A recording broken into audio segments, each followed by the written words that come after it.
The gala was in its second hour when Reginald Thorne decided to make a point. The main hall of Brennan Academy glittered like a cathedral for money.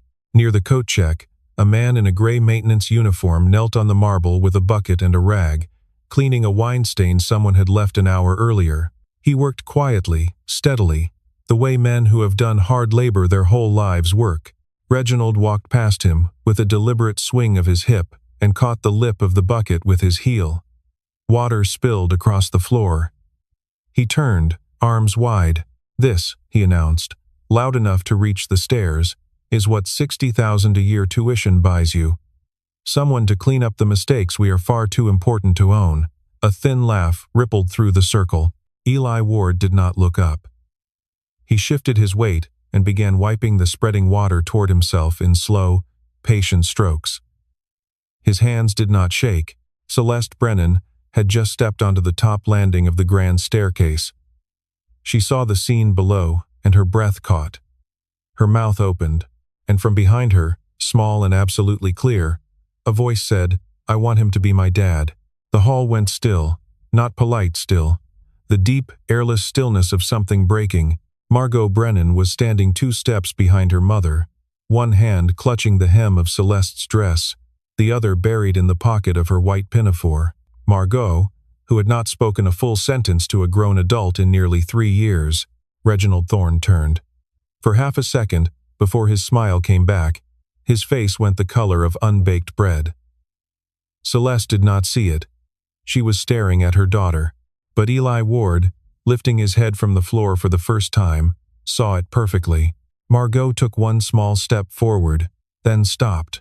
Her little fist closed tighter around whatever was in her pocket. Eli recognized the posture immediately. It was the posture of a child who had been carrying a secret for a very long time and was finally deciding whether she was safe enough to let it go. A woman on the landing behind Celeste murmured something about calling Dr. Levin in the morning. Reginald recovered his smile with the efficiency of long practice and extended a hand toward Margot, saying her name in the warm, soft voice he always used with her. Margot stepped back. She stepped all the way back, until her shoulder blades were against her mother's skirt. And she did not look at him at all. Celeste felt her daughter's small body press into her leg, and for the first time in 3 years she noticed something she had never allowed herself to notice. Margot did not voluntarily go near Reginald, not at school pickups, not at holiday dinners, not at the funeral, where Celeste had assumed it was grief that had kept the child frozen at her side. It had not been grief. It had been something else, and Celeste had not seen it because she had not known to look. Celeste got her daughter home by 11. The Scarsdale penthouse was dark and cool, and the housekeeper had already left. She carried Margot up the stairs herself, something she had not done since the child was 4. In the bedroom, she set Margot on the edge of the bed, knelt, and began unbuttoning her coat. Something hard slipped from the pocket of the pinafore and hit the floor with a small plastic click. Celeste picked it up. It was a piece of black plastic, maybe an inch long, its edge scorched and melted. A partial serial code stamped into one face. She could make out the letters H, Y, U, and a 7. She frowned at it, turning it in the light. Margot's small hand shot out and closed around hers. The child's eyes were huge. Without a word, she took the fragment back, slid past her mother, and pushed it under the pillow on the bed. Then she looked up, waiting to see what her mother would do. Celeste stepped back. She did not reach for it. She did not ask. She only said very softly, "Okay, baby, it's yours." She read Margot 2 pages of a book about a fox and a field of snow. Margot fell asleep before the fox reached the second hill. Down in the living room, Celeste poured herself a real glass of wine and did not drink it. She pulled up the security footage from the gala on her laptop and scrubbed backward until she found the moment Reginald's heel caught the bucket. She watched it 3 times. On the 4th, she slowed it down and watched Margot's face instead of the adult's. Her daughter had not been watching Eli first. She had been watching Reginald. She had been frozen, and only after Reginald turned toward the crowd had Margot's eyes shifted to the man on the floor. Celeste closed that window. She opened a new one and typed Eli Ward into the employee database.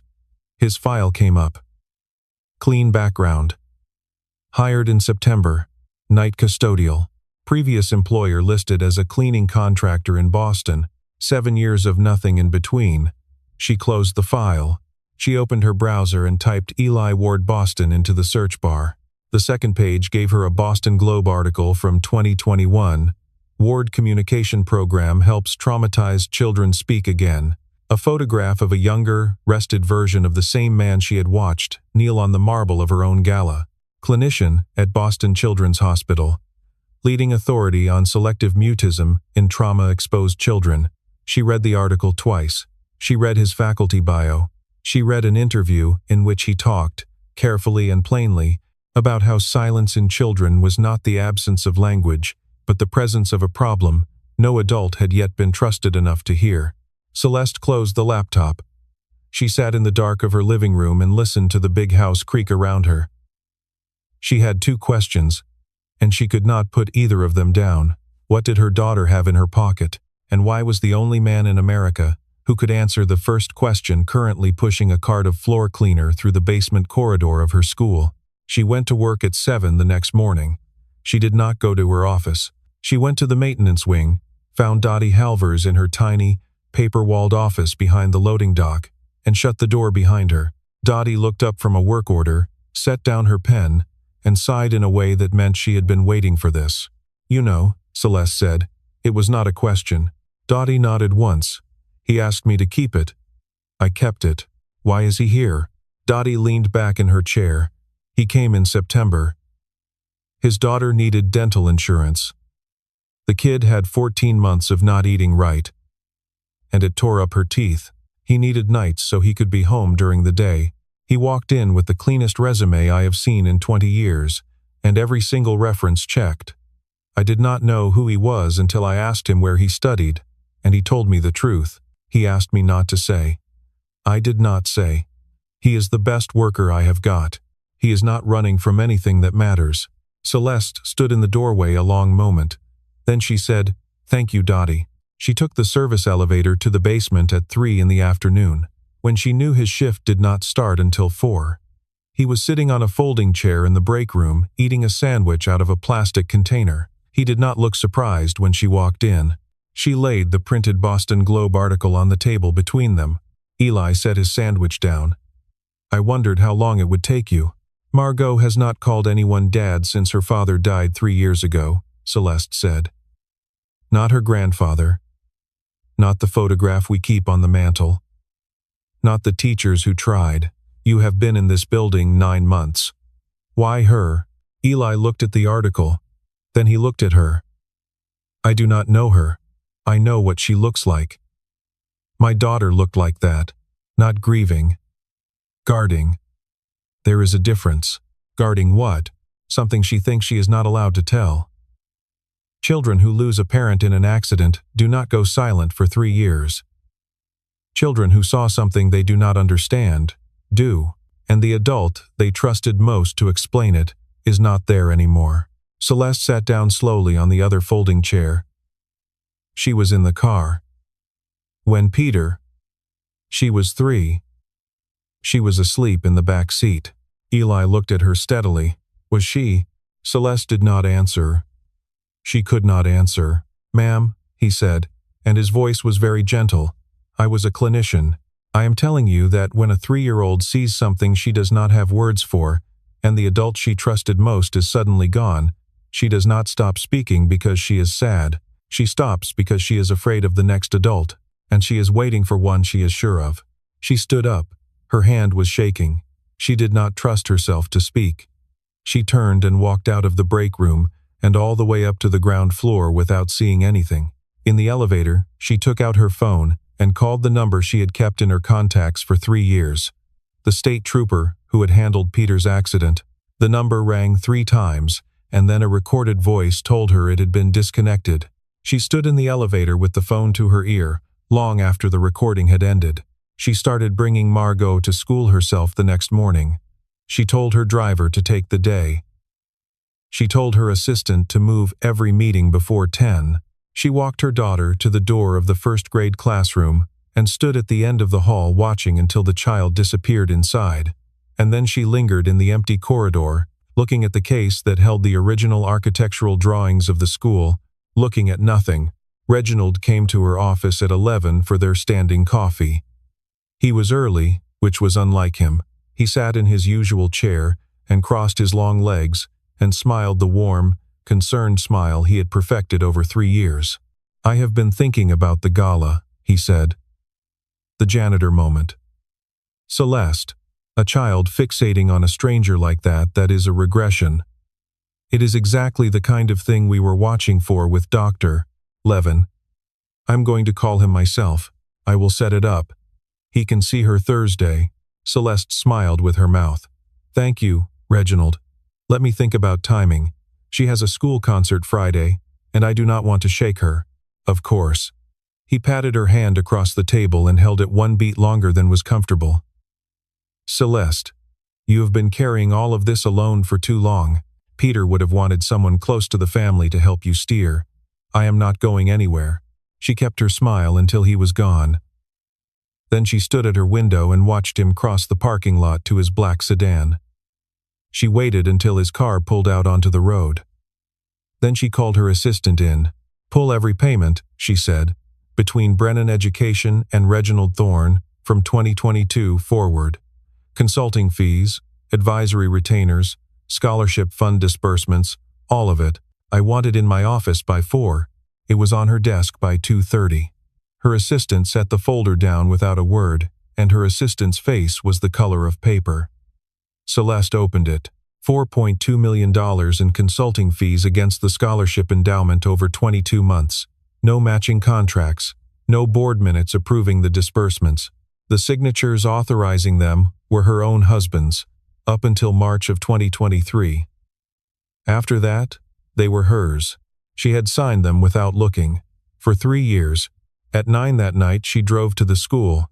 She parked in the faculty lot and walked in through the east entrance using her own key. The halls were empty and half-lit. She found Eli mopping the corridor, outside the music room. She held out the folder. I need someone who has nothing to gain from either answer. He set the mop against the wall and took it. He read for 2 minutes. He did not flinch. This is second level, he said. You need a lawyer your husband trusted. Not yours. Peter had one. A college friend. Marlowe Prentice. I have not spoken to him since the funeral. Call him. Why are you helping me? Eli handed the folder back. He looked at her for a long moment. Because Margot has something in her pocket she cannot give you yet. And I do not think she has much more time. How do you know she has something? Because my daughter did. For 14 months. It was a hospital wristband with her mother's name on it. Celeste walked out to her car. She opened the driver's door and stopped. Margot was in the back seat. The child had slipped out of the house, climbed into the car before Celeste had left, and sat in the dark the whole 40 minutes it had taken her mother to drive to the school and walk through the halls. Her small fist was pressed against her chest. Celeste knelt in the open door. Baby. What are you doing? Margot did not look at her. She looked past her mother, past the parking lot, toward the door of the building where Eli was locking up behind them. Then she said, very quietly, her second sentence in 3 years. He knows. Celeste drove to Litchfield, Connecticut the next morning. Margot was at school. She told no one where she was going. She did not call ahead. Marlowe Prentice lived alone in a cedar cabin off a gravel road, 3/4 of a mile from the nearest mailbox. He was 50 with the beard of a man who had stopped caring about his reflection. And when he opened the door and saw Celeste Brennan on his porch in a wool coat, he stepped back as though she had struck him. I was wondering, he said, if you would ever come. He led her down a narrow stair to the basement. There was a safe bolted to the concrete. He spun the dial from memory. Inside there was a thick manila file, an external hard drive, a USB stick, and a plain white envelope. The envelope had her name on it in her husband's handwriting. Underneath her name he had written, in small letters, only if she asks. Marlowe set them all on the workbench. He rested a palm on the manila file for a long moment, as though giving something up. Peter sent these to me 3 weeks before he died, he said. He had figured out what Reginald was doing. He was afraid. He did not tell you because he was afraid you would confront Reginald and accelerate whatever Reginald was willing to do. He was planning to meet with an SEC attorney on the Thursday. He died on the Tuesday. Marlowe rubbed his jaw. I wanted to bring all this to the funeral. You were 4 months into widowhood. I convinced myself you needed time. I told myself the paperwork would keep. I was wrong. I have been sitting on this for 3 years, waiting for someone brave enough to come get it. I am sorry I was not that person. You are that person now, Celeste said. That is what I am going to remember. Marlowe looked at her, and something in his shoulders came down an inch. Celeste opened the envelope. The letter inside was 2 pages in Peter's handwriting. Celeste, if you are reading this, Reginald has gone further than I thought he would. You have Marlowe. You have the file. Everything you need to end him legally is in there. But Celeste, listen to me about what matters most. Our daughter, if she is ever quiet in a way that does not feel like grief, or if she ever hands you something from the cookie tin under her bed, believe her. She keeps the things she cannot say. I have been wrong about so many things in this house. Do not be wrong about her. Celeste held the letter a long time. She did not cry. She was past crying. There is a tin, she said. She has been carrying something from it in her pocket, a piece of plastic. I do not know what it means yet, but I think I am starting to. Marlowe looked at her. His face had gone very still. Photograph it tonight. I have a private investigator I trust. He was FBI forensics for 20 years. Give him 48 hours. If what you are thinking is true, we will know what to do by Monday. Celeste drove home with the hard drive on the passenger seat and the letter folded in her coat pocket. She did not turn on the radio. She did not take a phone call. Halfway down the Merritt Parkway, she pulled onto the shoulder, sat with her hands on the wheel, and for the first time since the funeral allowed herself to picture Peter as a man who had been trying to save them both and had simply run out of days. When she got back to the penthouse, she sent the housekeeper home early. She went up to her daughter's bedroom and sat cross-legged on the rug. Margot came in from the hallway in her school uniform. She stopped when she saw her mother on the floor. Celeste laid Peter's letter on the rug between them. She did not speak. Margot stared at it a long moment, and something behind her small eyes loosened. She walked to the bed, knelt, and pulled out a blue tin with a Pepperidge Farm label on the lid. She brought it to the rug and sat down across from her mother and opened it. Inside the tin, wrapped in a piece of tissue paper that had once been white, were 2 objects. The piece of black plastic Celeste had already seen, and a small black button, the size of a dime, with a silver filigree pattern around the rim, the kind of button that came off a very expensive suit. Margot put her small hand flat on the rug next to the button. Then she looked up at her mother and said, in a voice that was steady and small and absolutely clear, "The man who fixed Daddy's door. He was there first, before the big truck came. He was kneeling by the door when I woke up. And then the truck came and everything went loud." Celeste could not breathe. After the funeral, Margot said, "He bent down and kissed me on the forehead and told me little girls who tell stories get hurt too. So I did not tell, but I kept the pieces, because Daddy always told me to bring home what was important." Celeste crawled across the rug and gathered her daughter into her arms. She did not sob. She held on. Margot said, into her mother's shoulder, "Mommy, do not cry where he can see. Please." Celeste pulled back, wiped her face with the palm of her hand, and nodded like she was taking an instruction from a superior officer. She photographed the fragment and the button from 4 angles on the white tissue paper. She sent the images to Marlowe. He called her in 22 minutes. "I am driving these to my investigator tonight," he said. "But Celeste, once we file anything, Reginald will know within a week. He has sources in the county attorney's office. You cannot be at home. You cannot be anywhere he knows. I know a place." "Good. Go there." She called Eli at 11. He picked up on the second ring. "Do you have a spare room?" "Yes. Margot and I need it. Maybe 3 nights. Maybe more." He did not ask why.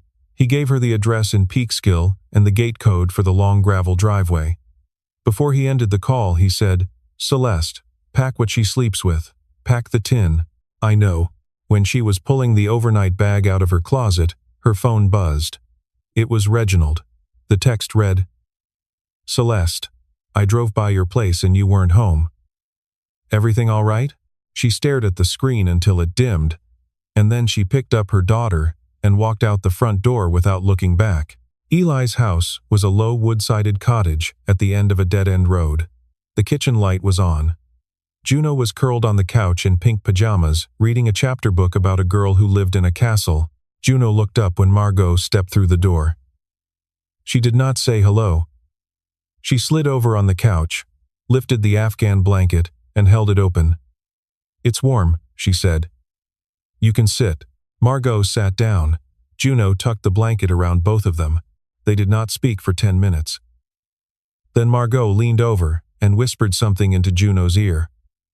Juno nodded seriously and whispered something back. They stayed like that, two small heads close together under a yellow blanket, for a long time. Eli made tea. He and Celeste sat at the kitchen table. She told him everything: the tin, the button, the letter, the investigator. He listened without interrupting. He did not reach across the table. He did not make noises of sympathy. When she was done, she said, "I do not know why I am telling you all of this. I met you 9 months ago." He set his cup down. "Celeste, I think it is time I told you why I left the work." He told her about Marion. The postpartum depression no one had taken seriously until it was too late. The morning he had come home from a conference in Denver to find his wife gone and a prescription bottle empty on the nightstand. Juno had been 4. Juno had been home. Juno had not spoken for 14 months. And Eli, who had literally written the national protocol for selective mutism after parental loss, had tried every technique in his own manual on his own daughter. None of it had worked. What worked, he said, was a stray cat that wandered into the backyard one Tuesday afternoon. Juno fed it tuna for 6 days. On the 7th, when the cat rubbed against her ankle, she looked up at me and said, "I'm going to name him Potato." That was it. A cat. I quit the next morning. I could not stand to write one more report telling one more parent they had to be the doctor. Children are not cured. They are chosen safe, and sometimes the safe thing is not an adult. "Margot chose you," Celeste said. Margot chose Juno. "My daughter is the cat in the yard." For a long minute, neither of them spoke. The refrigerator hummed. In the living room, the Afghan rose and fell with 2 small breaths under it. The phone rang at 6 the next morning. Marlowe. "The plastic fragment is from the taillight of a 2019 Hyundai Sonata," he said. Reginald Thorne registered a Sonata in that model year in January of 2023. He sold it privately in April, 1 month after Peter died. The button is Brioni, a limited run. He is wearing that exact suit in a Getty image from the 2022 Met Gala. And there is dried blood on the inside surface of the plastic. Type O positive. Peter was A negative. It is not his. We do not have Reginald's DNA yet. We will when they arrest him. If it matches, we have him cold. Celeste looked across the kitchen at the darkened living room where her daughter was asleep against Juno, under the blanket. "Monday morning," Marlowe said. 9 a.m. I have an appointment with the Westchester County District Attorney's Office. Hannah Voss. She is fair, and she is fast. I need you there. I need Margot there. Not to testify. Just to be seen. Alive. Protected. We will be there. Her phone buzzed a second time as she ended the call. A new text from Reginald, sent at 2:14 that morning. "Celeste, I know where you are. Please don't do anything rash. We should talk first. For Margot's sake." She turned the screen toward Eli without speaking. He read it. He did not react. He walked to the front door, double-bolted it, and walked back into the kitchen. "State troopers," he said. Not a lock. She was already dialing Marlowe back. Monday morning at 9. Hannah Voss stood behind her desk in the Westchester County Courthouse and read through the file Marlowe Prentice had placed in front of her. She was in her early 40s, small, precise, and had not smiled once since they had walked in. Behind her, a window looked out over the frozen river. When she finished, she looked up. I need 48 hours to verify independently. If the timeline holds, and the DNA comes back consistent, I will seek indictments on 2 counts, murder in the first degree and nonprofit fraud. We add a 3rd count of witness intimidation once we secure the child's recorded statement under proper protocol, which I will arrange this afternoon with a court-appointed child advocate. Thorne does not leave the state. I am requesting an emergency order of protection for Mrs. Brennan and her daughter within 2 hours. State Police Detail, 24/7, until the arrest warrant is executed. Celeste said, he texted me at 2 a.m., saying he knew where we were. Hannah's jaw set. Then we move the detail up. They will be at your location by noon. Out in the hallway, Margot was sitting on a wooden bench with Juno. Eli was standing against the opposite wall with his arms folded. When Celeste came out, Margot slipped off the bench and walked over and pressed her face briefly into her mother's coat, and then went back to Juno without being told. At 2 that afternoon, Celeste called an emergency meeting of the Brennan Education Board. She did not tell them what it was about in the summons. She walked into the conference room at 3 with her chief counsel beside her and the financial file on the long oak table, and she laid out $4.2 million of misappropriation in 29 minutes. She did not mention the murder charge. The criminal process would carry that on its own. She only said, at the end, that she was moving to terminate every consulting agreement between Brennan Education and Reginald Thorne, effective immediately, and to refer the entire matter to the Securities and Exchange Commission and to state law enforcement. The vote was 7-0. Reginald's chair was empty. He was, at that moment, sitting across a table from Hannah Voss's lead investigator, declining to answer questions on the advice of his attorney, handing over his passport because they had asked nicely, but making clear through his lawyer that this was all a terrible misunderstanding. That night, Celeste, Eli, Juno, and Margot ate dinner in Eli's kitchen. 2 state troopers were parked at the end of the driveway. Margot ate half a bowl of chicken soup in silence. Then she put down her spoon and said, in a small but unambiguous voice, "Will he come tonight?" Eli got out of his chair, walked around the table, and knelt beside hers so their eyes were level. "There are 2 officers outside this house," he said. "There is me inside, and Juno.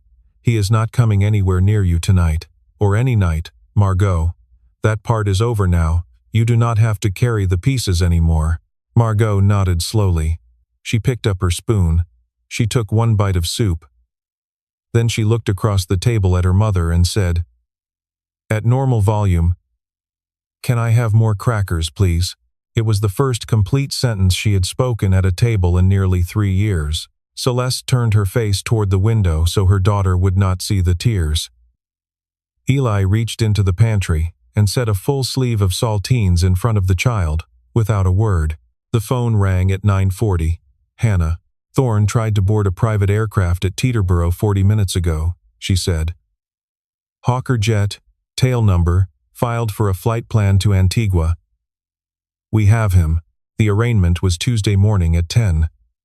Reginald Thorne entered the courtroom in a suit that no longer fit him correctly, his wrists in cuffs, his face the color of old paper. The charges read into the record were murder in the first degree, embezzlement of charitable funds, and witness intimidation against a minor child. Bail was denied on the ground of flight risk.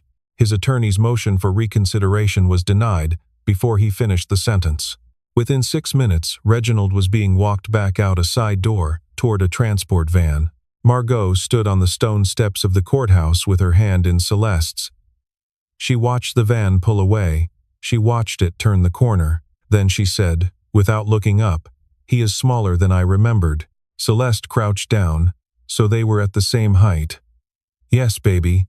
He always was." By afternoon, the story was on every local news channel. The CEO of one of the most prestigious private education groups in the Northeast had reopened her husband's death investigation and, in the process, apparently broken a multi-million-dollar fraud against her own scholarship endowment. Reporters were camped outside the Scarsdale gates. Celeste gave a single statement through her press secretary. My daughter told the truth. Everyone else did the work. That is all I have to say today. She did not take questions. She did not pose. The photograph that ran on the front page of the regional papers the next morning showed only the back of her coat and the small gloved hand of a child holding hers.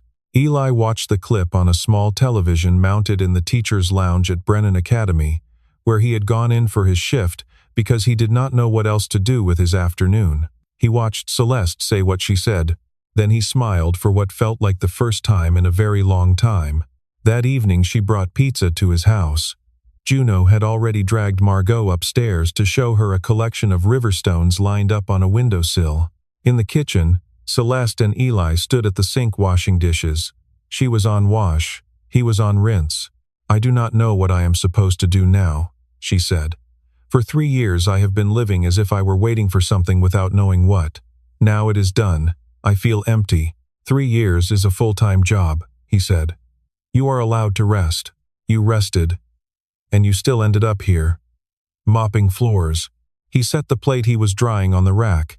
"I ended up here because Juno needed insurance and a schedule that let me be home during the day. I stayed because Margot needed someone who knew how not to push. I did not know why I was still staying after that." He paused. "Until last week." She did not look at him. She did not have to. She said, very quietly, "Okay." On the drive home, her phone pinged with an email from her chief counsel. The subject line was, "Urgent Peter's final trust amendment, dated 3 days before his death, not filed, found in Marlowe's safe." She did not open it in the car. She waited until she was at her desk at 8 the next morning with a full cup of coffee she did not drink. The document was 3 pages. Peter had drafted and signed an amendment to the Brennan Family Trust 72 hours before his car went off Route 9A. Marlowe had notarized it. It had never been filed with the county because Peter had died before the registration appointment. Marlowe had then sealed it along with everything else. The amendment did 2 things. It transferred 51% of Peter's personal holdings in Brennan Education Group into an irrevocable trust in Margot's name, with Celeste as trustee until Margot turned 21, and it contained 1 additional clause, handwritten into the margin by Peter himself and initialed by both him and Marlowe. No member of the board of Brennan Education Group or of any affiliated entity who has been convicted of a felony in the state of New York or any other jurisdiction shall have any access to, influence over, or claim upon the assets of this trust in perpetuity. Peter had built the wall 3 days before his death. He had known. He had not known he would die before he could walk through the courthouse door with the paperwork, but he had known enough to lay the last brick and trust that someone he loved would find it. Celeste read the clause twice. Then she put her face in her hands and spoke into her empty office. "Thank you." At 4 that afternoon, she walked into Brennan Academy not as a CEO but as a woman on foot. She found Eli on the south corridor, standing halfway up a stepladder, changing a fluorescent tube. "Peter left something," she said. "It locks Reginald out of this place forever, regardless of anything else that happens in court. I am not fighting for my daughter's future anymore. That fight is done." He climbed down the ladder and wiped his hands on a rag. "And," she said, "I came to say that I do not want you in this job anymore. Not because you are not good at it. Because I know the only reason you took it was dental insurance and nightly hours. I want to propose a new program, the Ward Brennan Communication Initiative for Trauma-Exposed Children, full-time, the highest faculty salary in this system, full family medical. You design the curriculum. You hire the staff. You never file another administrative report in your life if you do not want to." She held out a folder. He took it. He looked at it. Then he looked at her. "Celeste," he said, "I have to ask you one thing before I answer. Is this for the program, or is it for me?" Celeste did not flinch. "Both. And if you say no to the second one, you still have the first one. I do not mix them." He held the folder a moment longer. Then he said, "I will take the program, and I will be at dinner on Sunday." Through the corridor window behind him, in the courtyard, where the stone benches were, Juno and Margot were sitting in the afternoon light. Margot was talking, not whispering, talking. In a long stream of words Celeste could not hear but could see by the movement of her daughter's small mouth. Juno was laughing. Celeste watched them a long moment. She promised herself, standing there in a school hallway, next to a man she had known for 9 months, and suddenly for her whole life, that none of this was a reward. It was only the beginning. 8 months later, on a Sunday afternoon in early May, Celeste found Margot sitting on the rug of her bedroom with the blue Pepperidge Farm tin open beside her. The tin was empty. The plastic fragment and the Brioni button had gone to a courtroom, and from there into a box of exhibits, and from there, she assumed, into a police archive somewhere in White Plains. Reginald Thorne had been convicted on all 3 counts and sentenced to 25 years to life without the possibility of parole. The scholarship fund had been restored and renamed the Peter Brennan Scholarship Fund, now endowed at $6 million, available to the children of public school teachers anywhere in New York State. The Ward Brennan Communication Initiative had opened its doors in January with 20 clinicians and teachers from 7 states in its first cohort.